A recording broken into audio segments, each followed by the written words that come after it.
9 out of 10 businesses fail in their first year of work, not because of the team or even the branding, which in many cases they don't even get the time to do it, but because of one simple thing. I built my own agency from scratch. I thought I'm doing everything alright, and then one day I lost everything. I had to move back in with my parents, and it was humiliating. Once I fixed it, I was able to build multiple agencies and make more money. So in this video, I'm going to tell you exactly how you can do it, how you can build your own agency and make money step by step.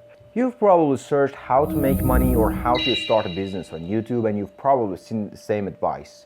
Pick a niche or niche, build a brand, get clients. But it's not that easy. See, if you don't master this one phase, none of that matters. And that's what we're diving into today. See, starting a business isn't just about following steps. Most people think that I'll set up my own agency, I'll start reaching out, and then boom, I'll be rich. I'll buy my own Bugatti, buy my own apartment. No, that's not it. This is not really how it works. See, every step has its hidden challenges that can either make or break you. If you don't get past the first real bottleneck, which is picking the right niche, you'll be stuck with $0 forever. But if you just could do it, if you could pick the right niche, you could be making $10,000, $20,000, or even $50,000 a month.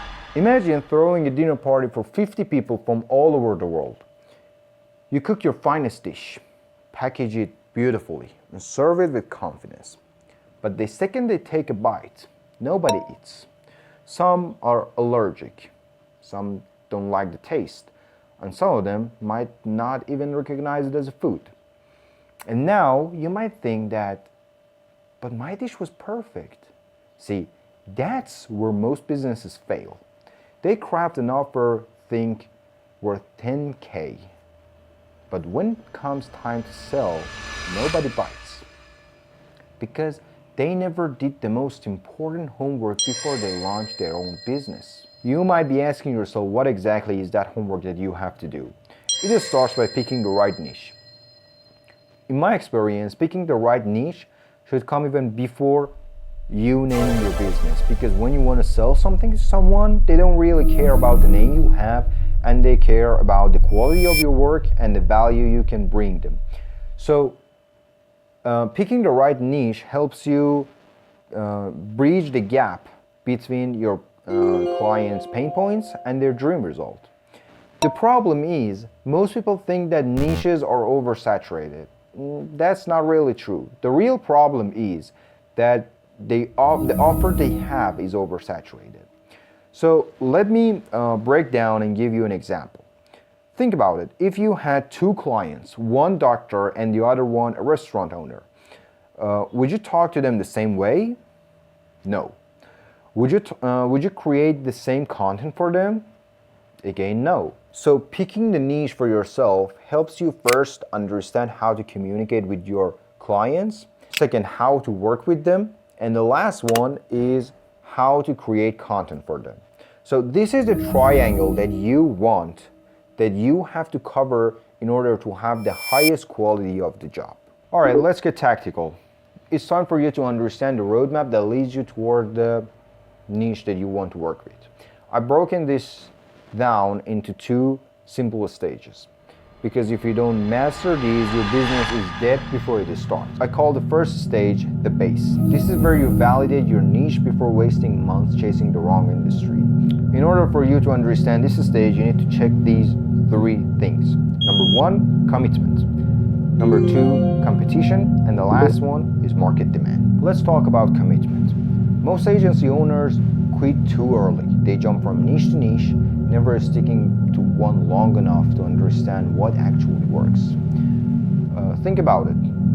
If a niche were truly bad, no one would be making money in it. But there are always people crushing it. So what is the difference here? The answer is people who are crushing that niche are people who are committing to that niche. So ask yourself before picking this niche, can I stick to this niche at least 6 months? Because if you can't, your agency is already set up to fail. Alright, now let's talk about competition. Is it an easy sell or is it a hard sell? To be honest, this was one of my biggest mistakes in my earlier stages of my previous work. I've always tried to target niches with lower competition because I thought I can make more money, and these are underserved. So for example, let's have an example here. Let's take interior design, for example. This niche is underserved. It has lowest competition it has lowest competition, I guess. But it's 10 times harder for you to sell because you have to educate them first. You have to convince them that they need marketing. And they don't even know what marketing is. So you have to educate them first.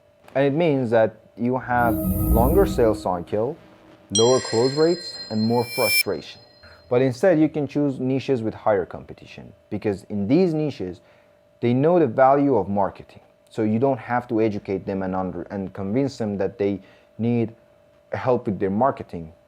In this scenario, you just have to convince them that you are the right choice. Third one is market demand. Is there enough opportunity?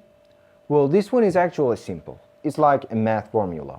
If a niche or industry is too small, you'll burn through the potential clients. For example, if there are only 2,000 people in your industry and you run an email marketing campaign, you'll run out of leads in a few months.